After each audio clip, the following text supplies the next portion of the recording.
Hai, selamat pagi, siang, sore, dan malam buat kalian yang lagi nonton video ini.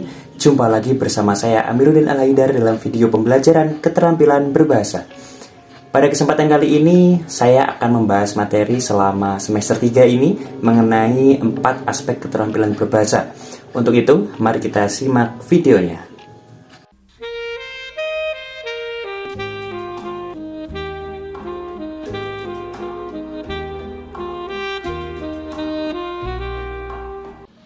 Teman-teman tahu nggak keterampilan berbahasa itu apa? Keterampilan berbahasa itu adalah sebuah keterampilan atau kemampuan dalam menggunakan bahasa yang meliputi menyimak, berbicara, membaca, dan menulis.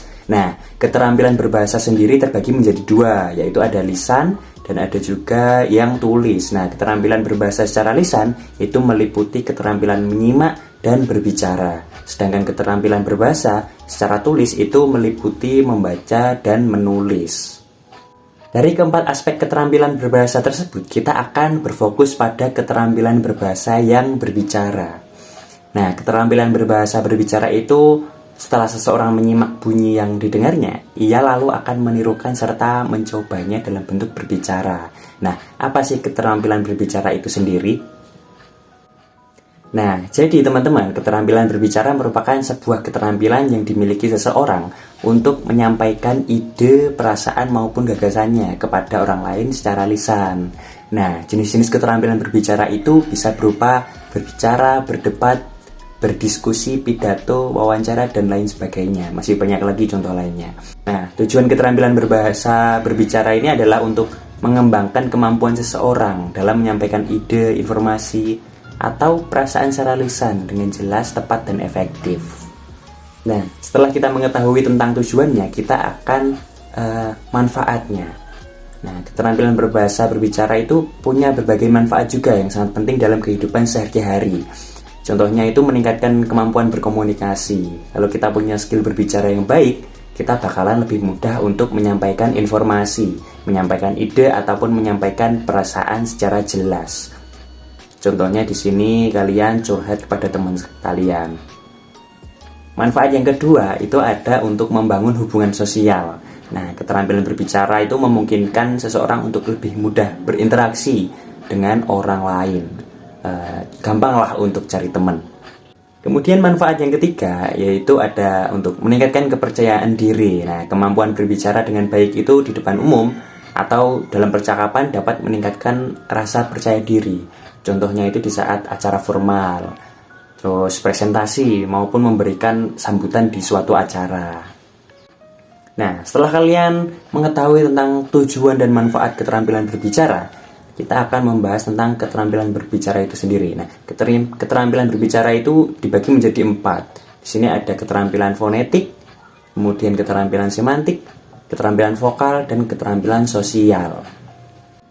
Nah, yang pertama kita akan membahas tentang keterampilan fonetik itu. Nah, keterampilan fonetik itu kemampuan melafalkan bunyi-bunyi bahasa seperti vokal, konsonan, diftong, intonasi, tekanan, durasi, dan volume suara. Nah, jadi ketika kalian berbicara, pengucapan katanya itu harus tepat. Kemudian volume suara harus keras, kemudian artikulasi pengucapan katanya harus tepat, intonasinya, kemudian ada pengucapan seperti vokal, konsonan, diftong itu harus tepat. Nah, contoh kesalahan pada keterampilan fonetik ini adalah di bagian vokal. Nah, contohnya kata kemarin menjadi kemaren. Nah, kemudian hakikat menjadi hakikat. Kemudian kemampuan keterampilan yang kedua di sini ada kemampuan semantik. Ini merupakan kemampuan penguasaan kata, kemudian diksi, pemilihan kata, kebakuan kata, baku atau tidak baku, kemudian variasi gaya bahasa. Kemudian yang ketiga di sini adalah keterampilan vokal tentang kenyaringan suara, olah vokal, kemudian variasi suara. Nah, untuk yang terakhir keterampilan sosial. Cara menjalin interaksi dan komunikasi agar aktif, kreatif, inovatif, dan menarik. Contohnya di sini cara berdiri, kemudian cara memandang, eye contact ataupun melihat. Nah, terus cara menjelaskannya, cara pembawaannya, kemudian cara menjawabnya, dan lain sebagainya. Untuk pembelajaran berbicaranya, kalian bisa membaca puisi, bercerita, bermain drama, musikalisasi puisi, berceramah, berdialog, berwawancara, kemudian berdiskusi, dan masih banyak sekali. Nah, untuk berbicara kalian juga bisa menulis dengan kalian mengungkapkan perasaan, ide, gagasan. Nah, setelah kalian menulis, kalian akan terlatih untuk bagaimana mengolah kata, apa yang akan kalian sampaikan ketika berbicara. Nah, sekian pada pembahasan kali ini. Bagaimana? Kalian udah paham belum tentang keterampilan berbahasa yang berbicara? Pastinya kalian akan latihan dong pas setelah ini. Latihan untuk bagaimana caranya berbicara dengan baik dan benar. Nah, terima kasih buat kalian yang sudah menonton.